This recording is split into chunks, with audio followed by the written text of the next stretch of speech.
Sometimes death comes in unexpected ways, leaving us to wonder how it could happen. In this video, we'll explore 5 more real stories of people who died in the most unusual and unexpected circumstances. These accounts remind us of life's unpredictable nature and the bizarre turns it can take.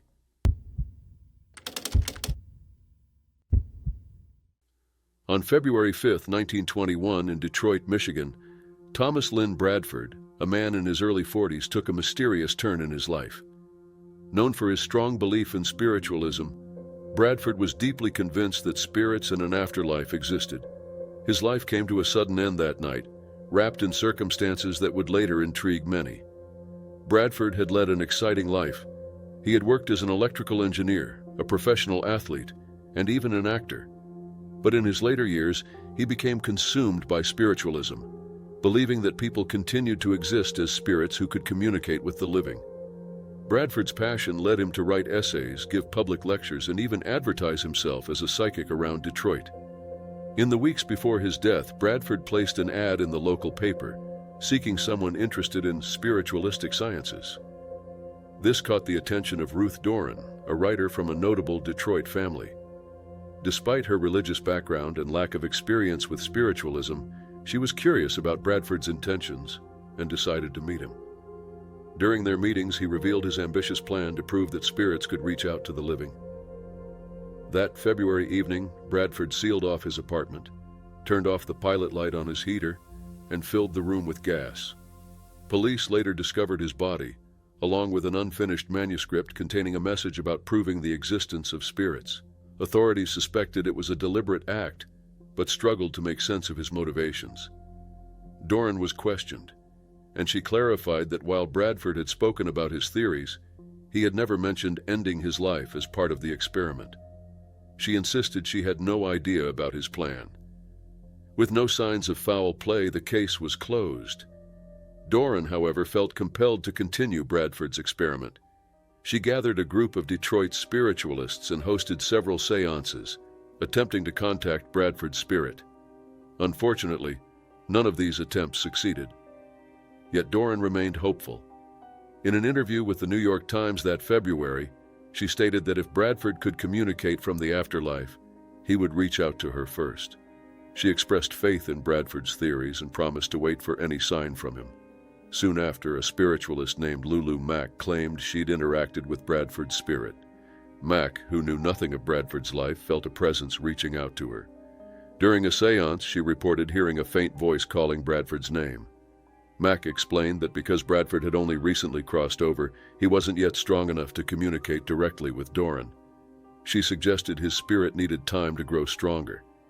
Despite Mack's claims, there was no concrete proof that Bradford's experiment had worked. Doran, determined to find answers, held another seance. During this session, she suddenly reported hearing Bradford's voice. She claimed he had reached out to her, and she began to dictate a message she believed was from him. The message was both fascinating and eerie. Bradford's spirit described passing peacefully into another realm and noted that the afterlife wasn't as different as he had expected. He mentioned a sense of peace and spoke about being surrounded by people with similar beliefs. He described this new existence as filled with happiness and freedom from life's burdens. Though he claimed he didn't regret his actions, he admitted he was still learning about this new reality. After finishing the message, Doran collapsed, later insisting she had genuinely connected with Bradford's spirit. Despite her conviction, the public and the spiritualist community remained skeptical. No concrete evidence supported Doran's claim, and the case soon faded from public interest. Doran and Mack disappeared from the spotlight, leaving no additional records of attempts to contact Bradford. Bradford's legacy remained a strange and tragic tale. No further reports emerged about successful connections with his spirit, and his experiment became just an unusual story in Detroit's history of spiritualism. It was 2011 in Kazan, Russia. Fagiliu Mukhometsyanov, a 49-year-old woman, had been living a typical life with her husband, Fagiliu Mukhometsyanov, aged 51. They had a routine that was comforting and familiar. But everything changed drastically one day when Fagiliu started feeling intense chest pains. Fagili, deeply concerned, rushed her to the hospital. The doctors examined her and concluded that she had suffered a massive heart attack. To the family's horror, the doctors declared her dead. The news was devastating. Fagili was shattered, losing the woman he had spent his life with. The family quickly made arrangements for her funeral, following the local customs. 2 days later, the family gathered to say their final goodbyes. Fagiliu's funeral was held with an open casket, as per tradition. Friends and family filed past, mourning and praying for her soul. The atmosphere was filled with sorrow and grief. The prayers for her to find peace in the afterlife could be heard. Then something shocking happened. Fagiliu's eyes suddenly fluttered open. The supposedly dead woman had regained consciousness. She realized she was in a coffin surrounded by people mourning her death. The shock of her surroundings caused her to start screaming. The mourners, stunned and frightened, watched in disbelief. Fagili immediately acted. He and other family members rushed her back to the hospital. This time, it wasn't a question of making it on time, but a desperate race against the shock-induced state she was in. Unfortunately, despite their efforts, Fagiliu only lived for another 12 minutes in the intensive care unit before she passed away again, this time permanently. Her second death was confirmed as heart failure, a tragic conclusion to an already distressing event. The family was left in shock and anger. Fagili was particularly outraged. He couldn't comprehend how the doctors had made such a grave mistake. His wife had been declared dead when she wasn't. He believed that if they had caught this earlier, she might have had a chance to survive. The hospital started an investigation to understand what went wrong. How could such a crucial error be made? The family, especially Fagili, demanded answers. They wanted to know why she was pronounced dead when she was still alive. The doctor's misdiagnosis had not only caused immense grief, but also a shocking experience for everyone involved. This tragic event wasn't an isolated case of such errors. Instances of people being declared dead incorrectly have been reported around the world. For example, a man in Brazil turned up alive at his funeral, and a premature baby in Paraguay woke up before his funeral, only to pass away shortly after. These incidents raise serious concerns about the protocols and checks in place in medical institutions. For Fagili, the loss was profound. He planned to sue the hospital for the mistake that led to his wife's traumatic and untimely death. He wanted justice for Fagiliu and hoped that such a tragedy would not happen to another family. The investigation by the hospital aimed to find out how the doctors could have been so wrong. What measures failed to lead to Fagiliu being declared dead? How did they miss the signs of life? These questions needed answers for the Mukametsianov family and all who put their trust in medical professionals. The story of Fagiliu Mukametsianov is a heart-wrenching tale of a medical error with fatal consequences. It is a grim reminder of the importance of accuracy and thoroughness in medical diagnoses. It was a sunny afternoon in June 2019 in Lichfield, Staffordshire. Josh Chapman, a 24-year-old self-employed tiler, was enjoying life as a new father. His baby daughter, Harper May, was just 6 months old, and Josh cherished every moment with her. Known for his big personality and even bigger heart, Josh was the life of the party, always making people laugh. His mother, Lisa, described him as loud and charming with a real eye for detail. Despite his struggles with ADH and dyslexia in school, Josh had a knack for turning every situation into a joke. He was the class clown, always smiling and making others smile too. His family and friends knew him as Captain Chaos, a nickname that reflected his wild and fun-loving nature. But beneath the humor, Josh had a gentle and caring side, especially regarding his daughter. He often said that being Harper's father was the most significant thing he had ever achieved. That day, Josh and his family were returning home from a wedding. Josh, as always, was having a great time and didn't want the fun to end. As they drove down the highway, Josh became increasingly unhappy and vocal about wanting to go back to the venue. In a moment of impulsive decision-making, he opened the car door while it was still moving. Josh fell from the car, hitting the ground hard. The scene was chaotic.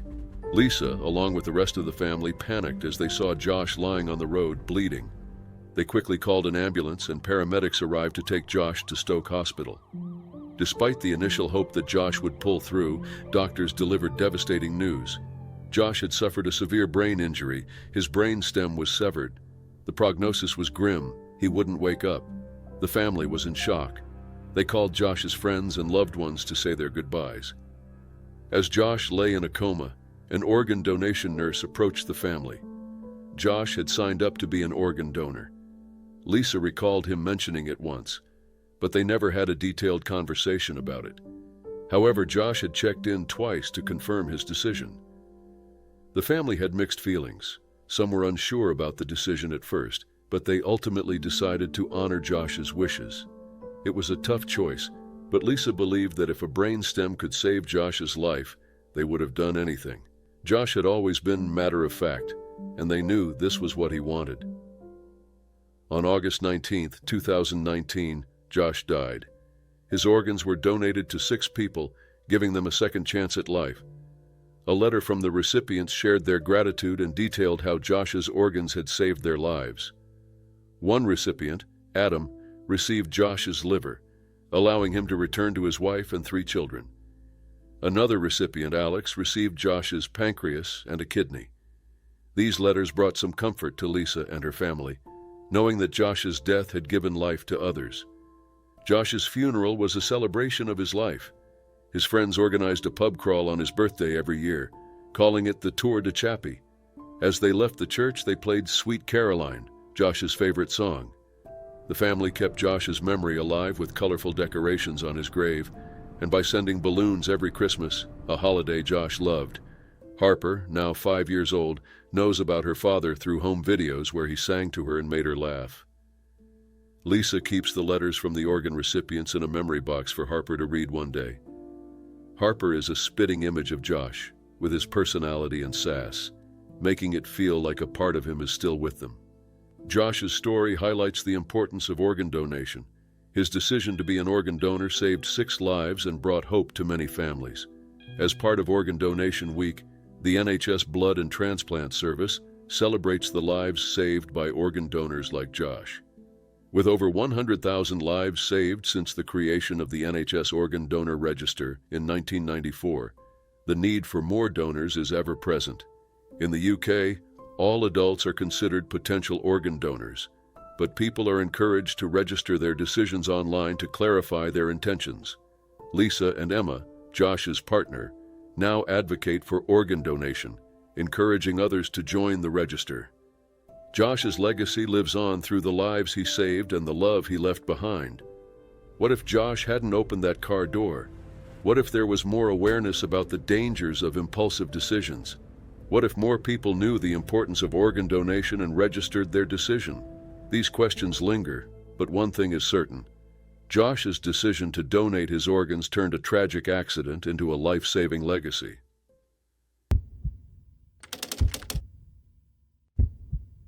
It was August 31, 2019, in Staroye Selo, a village in Belarus.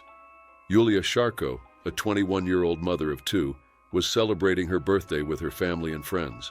Known for her vibrant spirit and love for her children, Yulia was enjoying the day.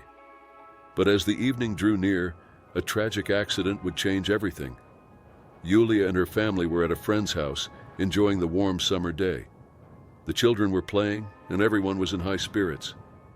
As the day passed, Yulia needed to get something from her car, a BMW E34.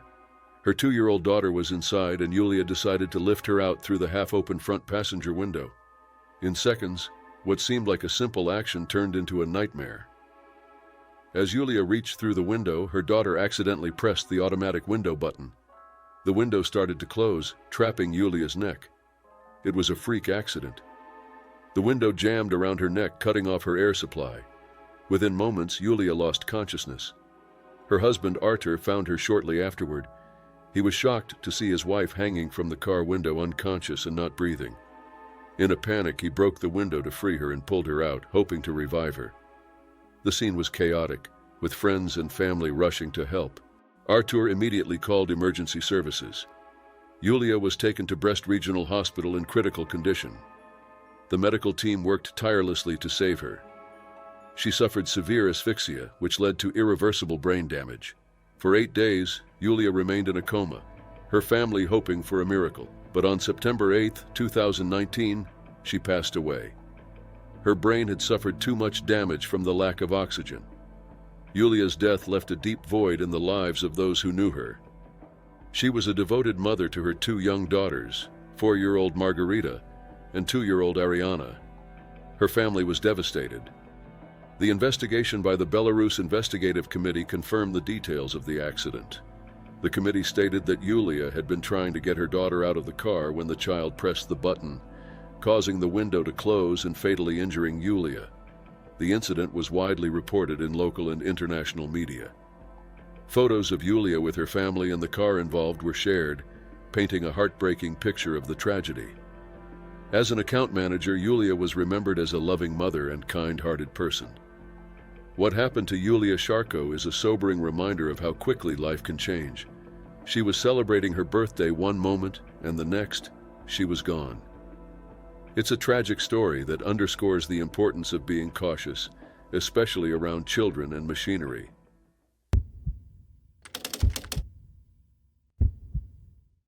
It was October 27, 2024 in Queens, New York. 13-year-old Crystal Romero from Brooklyn was spending time with her friend, a 12-year-old girl whose name remained private. Known for being adventurous, they often sought thrill in risky activities. On this day, their choice led them to the 111th Street subway station, where they decided to engage in subway surfing, an increasingly popular but hazardous activity among teens. Subway surfing involves riding on the outside of a moving train, a trend that has already led to several tragic incidents. The 2 girls climbed onto the top of a train as it left the station, seeking the thrill and social media attention this activity often garners. As the train picked up speed, both girls suddenly lost their balance. Crystal fell onto the tracks, while her friend, though critically injured, survived the fall. A nearby commuter heard the commotion when the train stopped and noticed the lights dimming. Emergency services were called immediately. New York City police arrived to find Crystal unresponsive. She was pronounced dead at the scene. Her friend was rushed to a nearby hospital where she was treated for severe injuries, including a fractured skull. Following this tragedy, Jano Lieber, the chair and CEO of the Metropolitan Transportation Authority, spoke at a press conference on October 29th. He expressed sadness and frustration, remarking how heartbreaking it was for families and the community when young lives were lost to such dangerous stunts. On October 28th, Mayor Eric Adams shared his sorrow on social media, emphasizing the dangers of pursuing social media fame through such activities. He called on New Yorkers and social media platforms to help raise awareness. Adams warned that no social media post was worth risking one's life. Crystal's mother, Maria Elena Ortiz, was devastated, expressing her despair through a translator. She urged other teens not to get involved in such activities, reminding them of the pain they would cause their families. A family friend shared that Crystal's involvement in subway surfing was a shock, as her mother had warned her against it. He noted that Crystal fell on the tracks for likes on social media, emphasizing the dangerous lure of online attention. This incident was not isolated. Crystal's death marked the 6th subway surfing fatality in New York City in 2019. Just a week before, another 13-year-old Adolfo Sorzano also lost his life while subway surfing in Queens. Despite his parents' warnings after finding similar videos on his phone, Adolfo continued the activity, leading to a tragic outcome. Adolfo's family described him as full of dreams, now gone too soon. Other young victims included Alam Reyes, 14, who died in January after falling from a train in Coney Island. In June, a 13-year-old lost his life while subway surfing in the Bronx. And in July, 15-year-old Anthony Bagwandine was killed after attempting the stunt in Queens. More recently, in September, 11-year-old Caden Thompson lost his life while subway surfing in Brooklyn. Caden's death led his 15-year-old uncle to vow against trying the trend again, urging other kids to stop for the sake of their lives. In response to these tragic events, the Metropolitan Transportation Authority and the New York Police Department stepped up their efforts to prevent subway surfing. The MTA launched a campaign titled "Subway Surfing Kills, Ride Inside, Stay Alive," with public service announcements and social media messages warning of the dangers. Lieber also highlighted efforts to monitor and remove subway surfing videos from social media platforms and called on parents and schools to educate children on these risks. Mayor Adams has further addressed the role of social media in influencing young minds, comparing its impact to how movies inspire certain behaviors in children. He said that social media has radicalized and hijacked children, stressing that this issue goes beyond subway surfing alone and calls for widespread awareness and understanding. The message from officials and grieving family members is clear: subway surfing is not a game and the risks are all too real. As heartbreaking stories continue to emerge, they hope young people understand the severe consequences that can come with this dangerous activity.